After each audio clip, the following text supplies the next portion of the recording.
வணக்கம். Welcome to garden and health.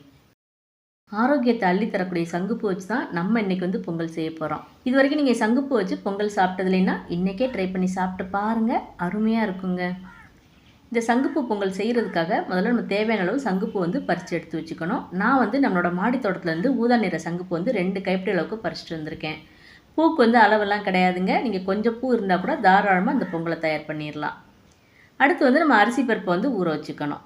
அதுக்கு ஒரு கடாயில் 1/4 கப் பாசிப்பருப்பு சேர்த்து அடுப்பை மீடியம் ஃப்ளேமில் வச்சு அந்த பருப்பு பொன்னிறமாக வரைக்கும் நல்லா வறுத்து எடுத்து வச்சுக்கோங்க.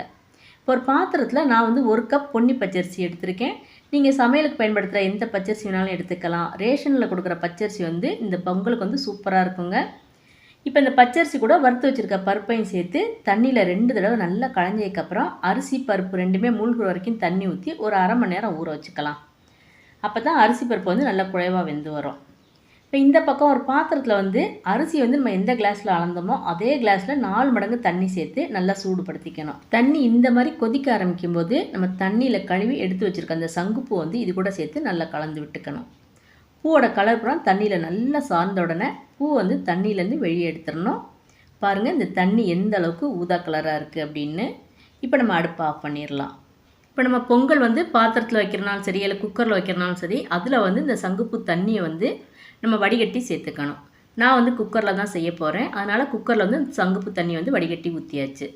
அதுக்கப்புறம் அந்த ஊற வச்ச அரிசி பருப்பு பொங்கலுக்கு தேவையான அளவு கல்லுப்பெல்லாம் சேர்த்து குக்கர் மூடி போட்டு வெயிட் போட்டு 4லேருந்து 5 விசில் வர வரைக்கும் நல்லா வேக வச்சு எடுத்து வச்சுக்கணும். நீங்கள் ரேஷன் அரிசியில் இந்த பொங்கல் செய்கிறீங்கன்னா கூட 2 விசில் விட்டுக்குங்க. இப்போ ஸ்டீம்லாம் நல்லா அடங்கினதுக்கப்புறம் குக்கர் மூடியை திறந்து அரிசி பருப்பு கரண்டினால் நல்லா கலந்து விட்டுக்கணும். அப்போ தான் அரிசி பருப்பு ரெண்டுமே நல்லா குழைவாக இருக்கும். கடைசியாக இப்போ நம்ம பொங்கலை தாளித்து விட்டுறலாம். அதுக்காக நான் ஒரு பேனில் 2 டேபிள் ஸ்பூன் அளவுக்கு நெய், 3 டேபிள் ஸ்பூன் அளவுக்கு ரீஃபைண்ட் ஆயில் சேர்த்துருக்கேன். உங்களுக்கு நெய் அதிகமாக பிடிக்கும் அப்படின்னா நெய்யோட அளவு அதிகமாகவும் ரீஃபைண்ட் ஆயிலோட அளவு கொஞ்சமாக சேர்த்துக்குங்க. இப்போ நெய் சூடானோடனே 1/2 டீஸ்பூன் முழு மிளகு சேர்த்துக்குங்க. இப்போ மிளகு கொஞ்சமாக பொரிய ஆரம்பிக்கும் போதே ஜீரகம் சேர்த்துக்கணும். நான் 1 டீஸ்பூன் ஜீரகம் சேர்த்துருக்கேன். ஜீரகம் மிளகு ரெண்டுமே நல்லா பொரிஞ்ச உடனே பொடி பொடியாக நறுக்கி வச்சுருக்க இஞ்சி சேர்த்துக்கணும். நீங்கள் மிளகு சரியாக பொரியவில்லை அப்படின்னா அந்த பொங்கல் சாப்பிடும்போது மிளகு காரம் தெரியும். மிளகு நல்லா பொரிஞ்சிருச்சுன்னா காரம் கொஞ்சம் கூட தெரியாதுங்க. இப்போ இது கூட முந்திரி பருப்பும் சேர்த்துக்கலாங்க.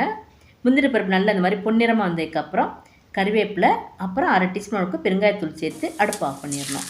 இப்போ பொங்கல் ஒரு சில பேருக்கு கொஞ்சம் காரமாக இருந்தால் பிடிக்கும். அந்த மாதிரி நினைக்கிறவங்க இது கூட 2 பச்சை மிளகாய் நீலவாக்கில் நறுக்கி கூட சேர்த்துக்கலாங்க. இப்போ நம்ம தாளித்து வச்சுருக்கதை அந்த பொங்கலில் சேர்த்து நல்லா கலந்து விட்டுறணும். அவ்வளோதாங்க, அருமையான டேஸ்ட்டில் சங்குப்பூ பொங்கல் சுட சுட ரெடியாக இருக்குங்க. இப்போ சங்குப்பூ எடுத்துக்கிறனால என்னென்ன மருத்துவ குணங்கள் இருக்குதுன்னு நம்ம பார்க்கலாம். உடல் புழுக்களை அழிக்கக்கூடிய தன்மை இந்த பூவுக்கு இருக்குங்க. அதே மாதிரி முகம் நல்ல பொலிவு பெறும். இள வயசில் இந்த நரமுடி வராமல் தடுக்கக்கூடிய சக்தி இந்த பூவுக்கு இருக்குங்க. முக்கியமாக பெண்களுக்கு இந்த கர்ப்பப்பை சம்மந்தமான நோய்கள் வராமல் தடுக்கிறதுக்கு இந்த சங்குப்பூ உங்களுக்கு ரொம்பவே உதவுங்க. அப்புறம் சர்க்கரை நோய் உள்ளவங்க இந்த சங்குப்பூ அடிக்கடி எடுத்துக்கிட்டாங்கன்னா சர்க்கரையோட அளவு கட்டுப்படுத்த முடியும். குழந்தைங்களுக்கு ஞாபக சக்தி பெருகிறதுக்கு இந்த பூ ஏதாவது ஒரு வகையில் கொடுத்துட்டே வாங்க. நீங்கள் டீ மாதிரி போட்டு கொடுக்கலாம், இல்லைன்னா அந்த மாதிரி பொங்கல் கொழக்கட்டை இந்த மாதிரி ஏதாவது ஒரு வகையில் சேர்த்துட்டே வாங்க. நம்மளோட சேனல்லே நம்ம இந்த சங்குப்பூ வச்சு சங்குப்பூ டீ, சங்குப்பூ இடியப்பம், சங்குப்பூ கொழக்கட்டை எல்லாமே வீடியோ போட்டிருக்கோம். வீடியோட லிங்க் எல்லாமே டிஸ்கிரிப்ஷனில் இருக்குங்க. மறக்காமல் நீங்களும் அந்த சங்குப்பூ வச்சு இந்த மாதிரி ஒரு தடவையாவது சங்குப்பூ பொங்கல் செஞ்சு பாருங்கள். டேஸ்ட் எப்படி இருந்துச்சுன்னு கமெண்ட் பண்ணுங்கள்.